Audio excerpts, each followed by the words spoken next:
જય હિન્દ વિદ્યાર્થી મિત્રો. આજે આપણી યુટ્યુબ ચેનલ ઉપર પીએસઆઈ અને કોન્સ્ટેબલની જે વિદ્યાર્થીઓ તૈયારી કરે છે એમની માટે ખાસ આપણે આ રિઝનિંગના લેક્ચર જે અરેન્જ કરેલા છે એમાં આજનો જે ટૉપિક છે એ ખૂબ અગત્યનો. કોન્સ્ટેબલની અંદર 1 માર્ક્સની અંદર મોસ્ટલી પૂછાય છે. પીએસઆઈની અંદર બી 1 થી 2 માર્ક્સમાં, જીપીએસસી ક્લાસ 1-2 દેવા જશો તો બી 1 થી 2 માર્ક્સમાં આવશે. બીજી ઘણી ખરી એક્ઝામ જે છે, બેન્કિંગ છે, એસએસસી છે, એમાં બી અવારનવાર પાસાના પ્રશ્નો પૂછાતા હોય છે. આજે જે આપણે પાસો શીખવવાના છીએ એ એકદમ 0 લેવલથી ટોપ લેવલ સુધી આપણે લઈ જઈશું. જે વિદ્યાર્થી ધ્યાન દેશે એમને પાસો કમ્પ્લીટલી આવડશે. પાસો છે મુખ્ય જે છે મિત્રો 6 ભાગ, 6 બાજુઓ જે છે પાસાની આવી રીતની કંઈક હોય છે. મહાભારતનું આખું યુદ્ધ પાસા ઉપર જ ડિપેન્ડ હતું. તો હવે તમારે યુદ્ધ લડવાનું છે તો એમાં બી પાસો આવશે. આવી રીતે 6 બાજુ આપેલી હોય છે પાસાની. પણ પરીક્ષાની અંદર જ્યારે પાસો આપણને પૂછશે ત્યારે આપણને મિત્રો માત્ર 3 બાજુ જ દેખાશે પાસાની. આવી રીતે પરીક્ષામાં આ રીતનો કંઈક પાસો આપણને આપેલો છે. એટલે પરીક્ષામાં 3 જ બાજુ દેખાશે. પાસાની અંદર મુખ્ય ખાસિયત શું છે કે કોઈ પણ એંગલથી તમે જોશો તો 3 જ બાજુ તમને દેખાશે. ચોથી બાજુ પાસામાં દેખાશે નહીં. બીજી ખાસિયત એ છે પાસાની કે તમને જે બાજુ દેખાય, અહીંયા 1 દેખાય, અહીંયા 2 દેખાય, અહીંયા 3 દેખાય, ટોટલ 6 બાજુ એટલે 6 અંક હોય, 1 2 3 4 5 અને 6. તો એવું ક્યારેય પોસિબલ નહીં બને કે 1ની સામેની બાજુ, પરીક્ષામાં તમને પૂછેલું છે 1ની સામેની બાજુ કઈ છે, તો અહીંયા જે દેખાય છે એમાંથી બેમાંથી કોઈ બી અંક ક્યારેય પોસિબલ થશે નહીં. મતલબમાં 1ની સામેની બાજુ 2 અને 3 ક્યારેય આવશે નહીં. 4 5 અથવા 6 આ 3માંથી કોઈ એક જ અંક પોસિબલ થશે. એટલે પાસામાં કોઈ પણ એંગલથી જોશું તો માત્ર કેટલી બાજુ દેખાશે મિત્રો? 3 જ બાજુ દેખાશે. એ ઉપરાંત કોઈ એક બાજુ હોય તો મુખ્ય 4 બાજુ. એક્ઝામિનર, સ્માર્ટ એક્ઝામિનર છે એ પ્રશ્ન પૂછે કે પાસાની કોઈ એક બાજુને કેટલી બાજુ સ્પર્શે, તો પાસાની કોઈ પણ એક બાજુને બાકીની 4 બાજુ છે એ સ્પર્શે મિત્રો. દાખલા તરીકે અહીં પાસો એસએન રિમોટ છે, જો આ પાસો છે, આ 1, આ 2, આ 3, આ 4, આ 5 અને પાછળની છે એ 6ઠી બાજુ. તો આ જે બાજુ મિત્રો છે તો એમાં 1 2 3 અને 4 બાકીની 4 બાજુ કોઈ ને કોઈ રીતે સ્પર્શશે. ખ્યાલ આવે છે? પણ સામેની જે બાજુ છે, આ બાજુની જે સામેની બાજુ છે પાછળની, એ ક્યારેય એને સ્પર્શશે નહીં. જોઈએ આગળ. દેખાય છે ને? Yes, okay. પાસાના મુખ્ય 2 પ્રકાર આવશે. પહેલો જે ટાઈપ છે એ છે સ્ટાન્ડર્ડાઇઝ.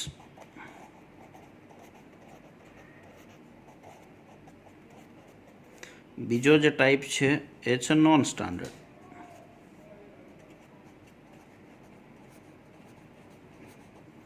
બીજી ભાષામાં એને જનરલ ડાઇસ બી કહી શકશું આપણે.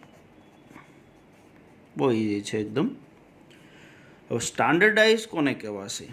કે માનો કે પાસાની કોઈ આકૃતિ આપેલી છે તમને, તો સ્ટાન્ડર્ડાઇઝની ડેફિનેશન આપણે લખીશું કે સામસામેની, જે પાસામાં સામસામેની બાજુનો સરવાળો 7 થતો હોય તેવા પાસાને સ્ટાન્ડર્ડાઇઝ કહે છે. તેવા પાસાને સ્ટાન્ડર્ડ પાસો કહે છે. બીજું એ છે કે સ્ટાન્ડર્ડ પાસામાં પાસ પાસેની બાજુનો સરવાળો ક્યારેય 7 થશે નહીં. સમજાય છે? સ્ટાન્ડર્ડ પાસો એટલે શું? કે જેની સામસામેની બાજુનો સરવાળો 7 થતો હોય તેને સ્ટાન્ડર્ડાઇઝ કહેવાય. જ્યારે નોન સ્ટાન્ડર્ડ એટલે કે પાસ પાસેની બાજુનો સરવાળો 7 થતો હોય, આમાં સામસામેની બાજુનો સરવાળો 7 થાય, જ્યારે આમાં પાસેની બાજુનો સરવાળો 7 થતો હોય તો તેવા ડાઇસને કેવો કહેશે? જનરલ ડાઇસ અથવા તો નોન સ્ટાન્ડર્ડ. ક્લિયર છે એટલી વસ્તુ? જોઈએ આપણે એક્ઝામ્પલ જોઈએ. એક્ઝામ્પલ જોઈશું એટલે આપણને ખ્યાલ આવશે. દાખલા તરીકે થોડુંક નીચે લઈએ એટલે દેખાય. આ કોઈ પાસાની આપણને આકૃતિ આપેલી છે. આ આપણો પાસો છે. તો સ્ટાન્ડર્ડાઇઝ એટલે શું કે સામસામેની. આવું તમને આપેલું છે કે 1, 2 અને 3. હવે તમને એક્ઝામની અંદર એમ કીધું છે કે આ સ્ટાન્ડર્ડાઇઝ છે. હવે આ 1, 2, 1 ને 2 3, 3 ને 2 5, આમાં ક્યાંય પાસેની બાજુનો સરવાળો 7 થતો નથી. તો આ સ્ટાન્ડર્ડાઇઝ છે. તો આપણને એક્ઝામમાં એમ પૂછેલું હોય કે એકની સામેની બાજુ કઈ છે? તો તમે આરામથી આ ક્વેશ્ચન લખી શકો કે એકની સામેની બાજુ સામસામેનો સરવાળો 7 થાય તો કોણ હોય? 6. તો સ્ટાન્ડર્ડાઇઝ મુજબ એકની સામે કોણ આવશે? 6 આવશે. 2ની સામે 5 આવશે અને 3ની સામે કોણ આવશે? 4 આવશે. આ મિત્રો છે સ્ટાન્ડર્ડાઇઝ. નોન સ્ટાન્ડર્ડમાં આપણે જોઈએ તો કેવી રીતે આપણને ખબર પડશે પરીક્ષામાં કે સ્ટાન્ડર્ડ છે કે નોન સ્ટાન્ડર્ડ છે? પરીક્ષામાં જે પ્રશ્નો આવશે એ નોન સ્ટાન્ડર્ડ આ જનરલ ડાઇસના જ આવશે. એનું રીઝન છે કે આ તો ગાંડા નહીં, અને જો એક્ઝામિન પ્રશ્ન આમાંથી કાઢે તો એ ફુદ્દુ એક્ઝામિનર કહેવાય. સાવ ખ્યાલ આવે છે? કારણ કે આ તો ઇઝીલી થઈ ગયો. 1ની સામે 6, 2ની સામે 5, 3ની સામે 4. આ સ્ટાન્ડર્ડ થઈ ગયો. એક્ઝામમાં પ્રશ્નો આના જ આવશે. જોઈએ એમાં કેવી રીતનું છે. દાખલા તરીકે 1 છે, 2 છે અને 6 છે. અહીંયા તમે જોશો એટલે તમને ખ્યાલ આવશે કે 6 અને 1, તો આ બંનેનો સરવાળો 7 થાય તો આ નોન સ્ટાન્ડર્ડ છે. બીજા બી ઘણા એક્ઝામ્પલ તમે લઈ શકો છો. દાખલા તરીકે 3, 4, 5. કોઈ એક બાજુનો સરવાળો કેટલો થઈ ગયો? 7. તો આવા જે પાસા રેડી થાય, પાસાના 2 પ્રકાર છે, એક સ્ટાન્ડર્ડ અને એક નોન સ્ટાન્ડર્ડ. એક્ઝામમાં જે મિત્રો પૂછાશે એ માત્ર ને માત્ર કયો આવશે? નોન સ્ટાન્ડર્ડ પાસો જ એક્ઝામની અંદર પૂછાશે. સ્ટાન્ડર્ડ પાસો પૂછાશે નહીં. આગળ જોઈએ એક્ઝામ્પલ.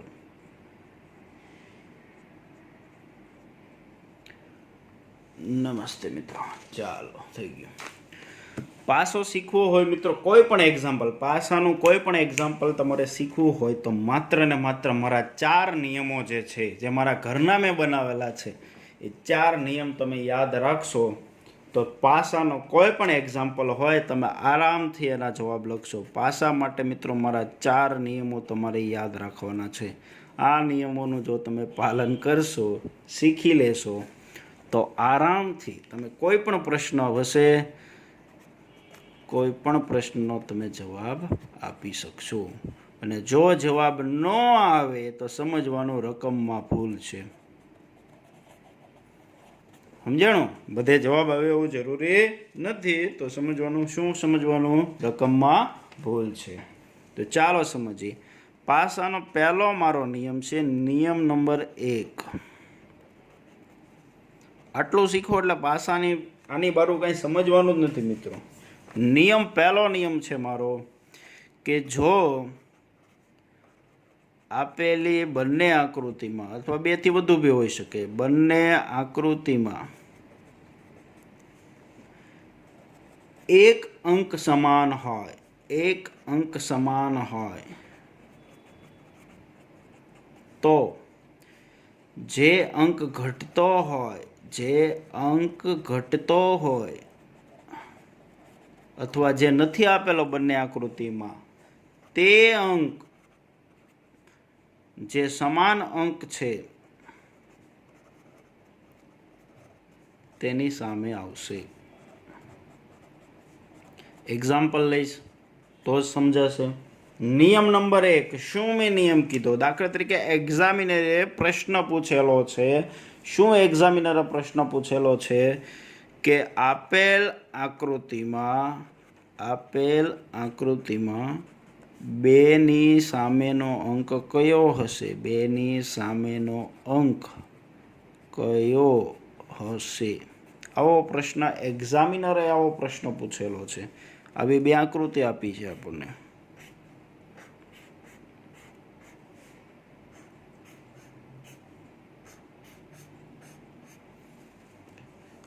બે, 3, 4.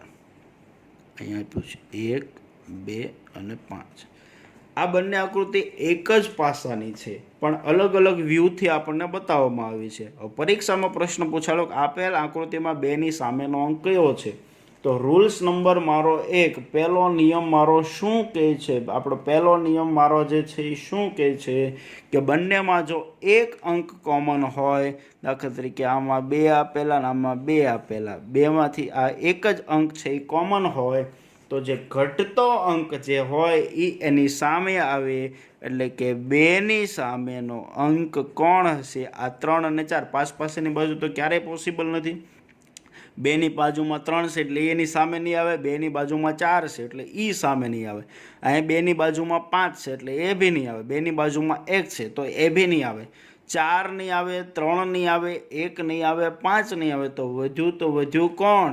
તો 2ની સામે આવશે 6. ખ્યાલ આવે છે? એકદમ ઇઝી. જોઈએ બીજું એક્ઝામ્પલ આપણે જોઈએ કે બીજું શું કેવી રીતે આવે છે આ નિયમનું પાલન. દેખાય છે? ઓકે, ચાલો પ્રશ્ન નંબર 2 કે આપેલ આકૃતિ પરથી સફેદ રંગની સામે દેખાય છે ને? યસ. કયો રંગ આવશે? સફેદ રંગની સામે કયો રંગ આવશે? આવી બે આકૃતિ આપેલી છે આપણને.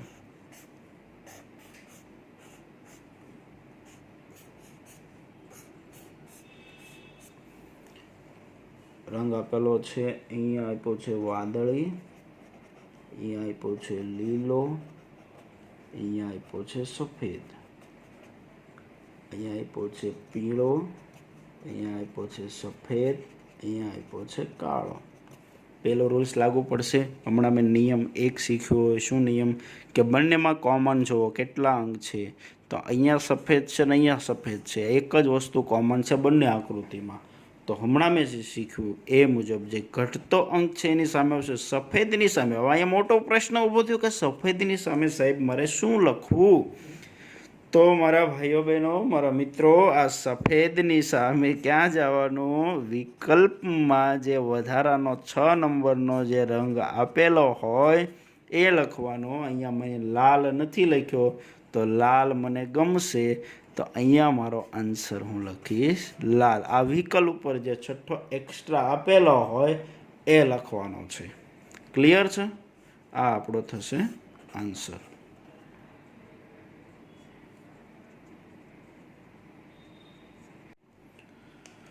બીજો નિયમ છે આપણો નિયમ નંબર 2. આ 4 નિયમ શીખશો મિત્રો, એટલે આની બારું કંઈ છે જ નહીં. બીજો નિયમ છે આપણો. ઓકે, કે જો પાસામાં 2 અંક સમાન હોય,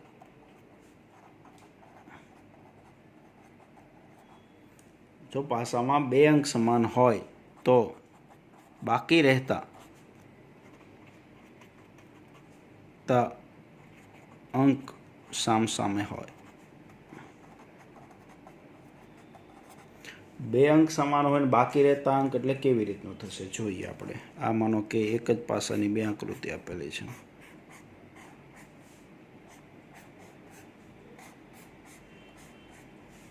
અહીંયા આપણને આપેલું છે 2, 3, 5, 5, 3 અને અહીંયા આપ્યા છે 6. હવે અહીંયા આપણને પ્રશ્ન એવો પૂછેલો છે આકૃતિ ઉપરથી. પ્રશ્ન એક્ઝામિનરે એ પૂછેલો છે કે આ બંને આકૃતિમાં 2ની સામેનો અંક કયો છે? 2ની સામેનો અંક કયો છે? પહેલો જે નિયમ જોયો એમાં એક જ અંક સમાન હતો. અહીંયા જો 2 છે, 3 તો 3, 5 તો અહીંયા શું આપ્યું છે? 5. એટલે 2 અંક સમાન છે. તો બાકી કયા રહ્યા? 2 અને 6. તો આ નિયમ મુજબ 2ની સામેનો અંક કયો આવશે? 6 આવશે. ઇટ ધેટ ક્લિયર છે કે 2ની સામે આવું ક્યારે થશે કે જ્યારે 2 અંક સમાન આપેલા હોય ત્યારે બાકી રહેતા 2 અંકો છે એકબીજાની સામસામેની બાજુ પર હોય છે. એક એક્ઝામ્પલ હજી લઈએ આના જેવું. હવે તમે આરામથી જવાબ આપશો.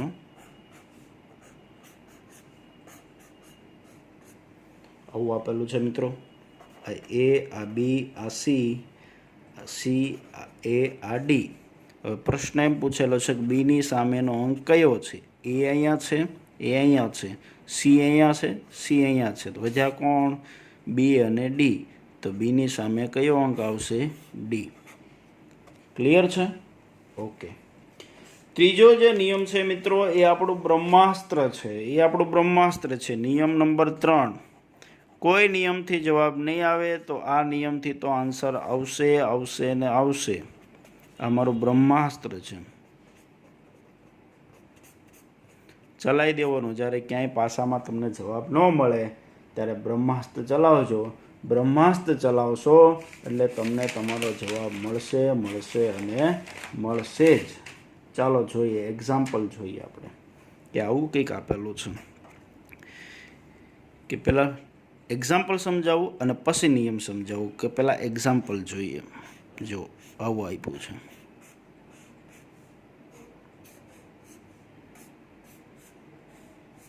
હવે અત્યાર સુધી તો જે આપેલા છે એના પૂછતા હતા. આ 2, આ 3 અને અહીંયા પૂછે 4, અહીંયા 1, અહીંયા 5 અને માનો કે અહીંયા 1, 5 અને અહીંયા પૂછે 2. હવે ખરેખર એક્ઝામિનરે જે પેલા કોમન હતો એ રૂલ્સ પહેલાંમાં શું હતું? બંને કોમન છે. જો 2 કોમન છે. પરીક્ષા એક્ઝામિનરે એવું નથી પૂછ્યું. એક્ઝામિનરે એવું પૂછ્યું છે કે 3ની સામેનો અંક કયો છે? 3ની સામેનો અંક કયો છે? આવો પ્રશ્ન એક્ઝામિનરે પૂછ્યો છે કે 3ની સામેનો અંક કયો છે? તો આમાં મિત્રો યાદ રાખજો, આ પહેલો નિયમ હતો એને મળતો આવે છે, પણ આ આપણું બ્રહ્માસ્ત્ર છે. આની મદદથી કોઈ પણ પ્રશ્નનો તમને જવાબ મળશે. તો આ નિયમમાં ખરેખર શું કરવાનું કે જે બંનેમાં સમાન છે એને લખવાના. કે અહીંયા લખ્યા 2, પછી ઘડિયાળની દિશામાં ચાલવાનું તો અહીંયા આવ્યા 3, પછી ઘડિયાળની દિશામાં ચાલ્યો તો અહીંયા આવ્યા 4. એવી જ રીતે અહીંયા કોણ હતું? 2, પછી ક્લોકવાઇઝ આગળ ચાલવાનું 1 અને એની ક્લોકવાઇઝ આગળ ચાલવાનું 5. આ 2ને ગણવાના નથી. અહીંયા 3ની સામે કોણ આવશે? 1, 4ની સામે કોણ આવશે? 5. આ 2 વધ્યા હતા તો 2ની સામે હવે ઘટે છે કયો અંક? 6. તો 2ની સામે કોણ આવે? 6. તો આપણને અહીંયા જવાબ મળે કે 3ની સામેનો અંક કયો હશે? તો 3ની સામેનો અંક હશે 1. છે એકદમ ઇઝી. કે બંનેમાં કોમન હોય તો એની સામે જે ઘટતો હોય તે. ત્યારબાદ ક્લોકવાઇઝ ચાલવાનું 2 થી 3, 3 થી 4, 2 થી 3, 3 થી 4. તો અહીંયા બી 2 પછી 1 ને 1 પછી 5. આ જે રૂલ્સ તમે યાદ રાખશો તો બધો જ આન્સર તમને એમાં મળશે. નિયમ લખવો હોય તો તમારી ભાષામાં તમે લખી શકો કે બંને પર સમાન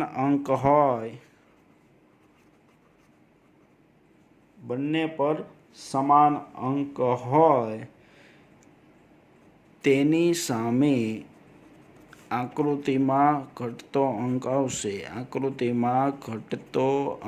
આવશે. ત્યારબાદ ઘડિયાળની દિશામાં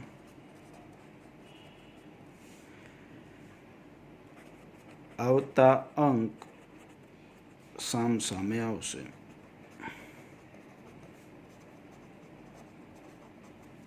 ક્લિયર છે?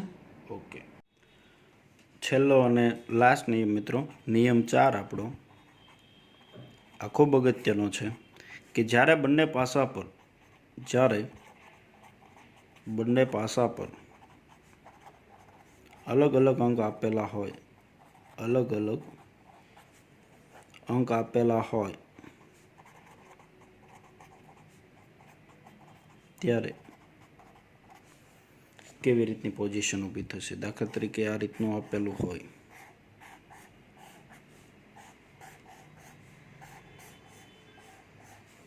આ એ, આ બી, આ સી, આ ડી, આ ઈ અને આ એફ. જ્યારે અલગ અલગ અંક આપેલા હોય મિત્રો, ત્યારે આ ટ્રીક ખાસ યાદ રાખજો, ખૂબ ઉપયોગી છે. ત્યારે હંમેશા ઉપરની બાજુનો અંક એ ઉપરની બાજુ આવશે, અંદરના બંને એ સામે આવશે અને બીની સામે મિત્રો આવશે ઈ. એટલે એક રીતે આપણે કહી શકવું હોય તો કહી શકીએ કે એની સામે આવશે ડી, બીની સામે આવશે ઈ અને સીની સામે આવશે એફ. આ આપણો આન્સર થશે. મારા 4 નિયમો તમને યાદ હશે. નિયમ 1, નિયમ 2, નિયમ 3 અને નિયમ 4. તો પાસામાંથી કોઈની તાકાત નથી મિત્રો તમારો 1 માર્ક્સ કોઈ કાપી શકે. પહેલો નિયમ શું હતો કે એક અંક સમાન હોય, એક અંક સમાન હોય તો ઘટતો અંક હોય સામે આવે, ઘટતો અંક સામે આવશે. બીજો નિયમ શું કહેતા હતા કે બે અંક સમાન હોય, બે અંક સમાન હોય, બે અંક સમાન હોય તો શું આવશે કે બાકી રહેતા બંને અંક છે એકબીજાની સામે આવશે. ત્રીજો આપણું બ્રહ્માસ્ત્ર આપણે ચલાવ્યું કે એક અંક સમાન હોય પછી ઘડિયાળની દિશામાં આવતા અંકો સામે આવશે, ઘડિયાળની દિશામાં આવતા અંકો સામે હશે. અને ચોથો અને ફાઇનલ નિયમ આપણો કે બધું જો અલગ અલગ આપેલું હોય તો ઉપર જે આકૃતિમાં દર્શાવેલું છે એ મુજબ ઉપરની બાજુ ઉપરનો અંક, પાછળની બાજુ પાછળનો, અંદરના બંને અંક જે છે એ સામે આવશે. હવે જે મિત્રો પ્રશ્નો પૂછાય છે એના તરફ આપણે આગળ વધીએ. ખાસ કરીને અવારનવાર પ્રશ્નો આવે છે. પ્રશ્ન સમજીએ પહેલાં કે આપેલ આકૃતિનો પાસો વિકલ્પોમાંથી કયો છે. આ પ્રકારની તમને કોઈક આકૃતિ આપેલી હોય અને આ આકૃતિ ઉપરથી નક્કી કરવાનું હોય કે આમાંથી આકૃતિનો પાસો કયો છે. આની એક એવી શોર્ટ ટ્રીક આપું કે એ ટ્રીક તમે યુઝ કરો એટલે ઇઝીલી, એકદમ ઇઝીલી જવાબ મળશે. તો સૌથી પહેલું કામ મિત્રો શું કરવાનું છે, તો સૌથી પહેલું કામ સામેની બાજુ મેળવવાનું કામ સૌથી પહેલું કરવાનું કે આમાં સામેની બાજુ કેવી રીતે મળશે. હવે આવા આકૃતિમાં સામેની બાજુ એક મૂકીને જે એક હશે એની સામેની એટલે બેની સામે આવતો હશે એક, એકની સામે આવશે 6, સોરી બેની સામે આવશે અહીંયા 4, એકની સામે આવશે 6 અને છેલ્લે વધ્યા 5 અને 3 તો એ સામે આવશે તો 5ની સામે આવશે 3. ફરીને સમજાવું છું, એક મૂકીને બેની સામે 4, એકની સામે 6, 5ની સામે 3. હવે શરૂઆતમાં મેં શીખવું યાદ રાખજો કે સામેના જે અંક હોય છે પાસામાં એ ક્યારેય એક પાસા ઉપર દેખાતા નથી. આ આકૃતિ આપેલી હોય કે 1, 3 અને 6 તો શરૂઆતમાં મેં કીધું કે જે અંક 3 દેખાતા હોય એ ક્યારેય સામે આવે નહીં. તો આનો આપણે અહીંયા યુઝ કરીશું. દાખલા તરીકે પહેલો વિકલ્પ છે 1, 3 અને 6. તો અહીંયા 1 છે, અહીંયા 3 છે અને 6 છે. એટલે 1 અને 6 તો સામેની બાજુ, પણ આ 1 અને 6 આ આકૃતિમાં આપ્યા છે જ્યારે સામેની બાજુ એક આકૃતિમાં પોસિબલ નથી, એટલા માટે આ વિકલ્પ આવશે નહીં. અહીંયા જુઓ 1, 3, 5 તો 1, 3 અને 5 તો 3 અને 5 સામેની બાજુ, પણ 3 અને 5 આ વિકલ્પમાં બાજુમાં આપ્યા તો એ પોસિબલ નથી, તો આ જવાબ આવશે નહીં. અહીંયા જુઓ 2, 4, 6 તો 2 અને 4, 2, 4 તો સામેની બાજુ, પણ અહીંયા બાજુમાં એટલે એ પણ આવશે નહીં. તો અહીંયા છેલ્લું જોઈએ આપણે 1, 3, 4 તો આ 1, આમાંથી આ 3 અને આમાંથી 4, ત્રણેય અલગ અલગ છે તો આ પોસિબિલિટી છે. તો આપણો આન્સર આવશે જે આવશે તે આવશે ડી. જવાબ આવશે 1, 3 અને 4. આગળ વધીએ. બીજું એક્ઝામ્પલ લઈએ એટલે સમજાઈ જશે તમને કે આપેલ આકૃતિમાં પાસો જે છે વિકલ્પમાંથી કયો છે. પહેલું કામ શું કરવાનું, સામેની બાજુ નક્કી કરીએ તો સીની જોડે સામે કોણ આવશે, સીની સામે ડી, બીજું બીની સામે કોણ આવશે એફ અને એની સામે કોણ આવશે ઈ. દેખાય છે ને? યસ. તો પહેલો વિકલ્પ AFE. તો મેં કીધું શું AFE તો એ સામે હોવા જોઈએ નહીં, તો જ આવી રીતે વ્યૂ થઈ શકે. તો A, F અને E. તો A અને E જે છે એ આમાં આપેલા છે એટલે એ આવશે નહીં. બીજું છે ACD, તો CD તો અહીંયા બે સામસામે બતાવે પણ એ બાજુમાં લખેલા છે તે પોસિબલ છે નહીં. ત્રીજો વિકલ્પ છે ABD, તો અહીંયા A, અહીંયા B, અહીંયા D, આ પ્રોબેબિલિટી આપણી છે. છેલ્લો વિકલ્પ છે ACD, તો CD પાછા ભેગા આવે, CD પોસિબલ નથી, તો આપણો આન્સર શું આવશે? C છે. એકદમ ઇઝી. ઓકે, હવે આવી રીતે આકૃતિ આપેલી હોય અને એના ઉપરથી પાસા આપેલા છે, પાસા ઉપરથી એની આકૃતિ નીચેનામાંથી કઈ છે તે નક્કી કરવાની હોય, તો એનો આન્સર કેવી રીતે મળશે જોઈએ આપણે. ઓકે, દેખાય છે. ઓકે, હવે અહીંયા બે પાસા, એક જ પાસાની બે અલગ અલગ આકૃતિ આપેલી છે કે ABC, DBF, ABCDEF સુધી આપણને આપેલું છે. આમાંથી કઈ આકૃતિ અમને બંધ બેસે છે, તો સેમ આપણે રૂલ્સ યુઝ કરીશું. પહેલાં તો આને સામસામે શું આવશે એ જોઈ લઈએ. તો પહેલાં જોઈએ કે આ બેમાં કોમન છે કંઈ? યસ, કોમન છે. શું છે કોમન? B કોમન છે. B કોમન હોય તો આપણું બ્રહ્માસ્ત્ર નિયમ 3 છે એ લાગુ પડશે. શું કહે છે આપણું બ્રહ્માસ્ત્ર? તો બીની સામે પહેલાં તો બીની સામે કોણ આવશે? તો આ બેમાંથી કોમન છે જે ઘટતો અંક છે એ આવશે, કારણ કે A નહીં આવે, C નહીં આવે, D નહીં આવે, F નહીં આવે. તો ABC, D, E ઘટે તો બીની સામે કોણ આવશે? E આવશે. ત્યારબાદ ક્લોકવાઇઝ આગળ વધો, અહીંયા કોણ છે? C, તો એની સામે કોણ આવશે? D. ત્યારબાદ ફરી આગળ વધો, કોણ છે? A, એની સામે કોણ છે? F. તો આ સામસામેના અંક થયા B, E, C, D, A અને F. આમાંથી કોઈ એક જોડ પકડો. દાખલા તરીકે જુઓ, અહીંયા જુઓ કે CD આપેલો છે, CD, તો CD સામસામેની બાજુ છે, એ એકબીજાને ક્યારે સ્પર્શે નહીં. અહીંયા જુઓ, અહીં D છે, અહીં C, જો અહીંયા સ્પર્શ કરે છે. સામસામેની બાજુ એકબીજાને ક્યારેય નથી ખૂણા મળતા કે નથી બાજુ મળતી, તો અહીંયા તો એના ખૂણા છે એ ટચ થાય છે, તો પહેલી આકૃતિ પોસિબલ છે નહીં. અહીંયા CD બાજુમાં છે, અહીંયા સામસામે કીધા છે જવાબ મુજબ, તો એ બી આવશે નહીં. અહીંયા CD જો બાજુ પડે છે એકદમ, એ બી પોસિબલ છે નહીં.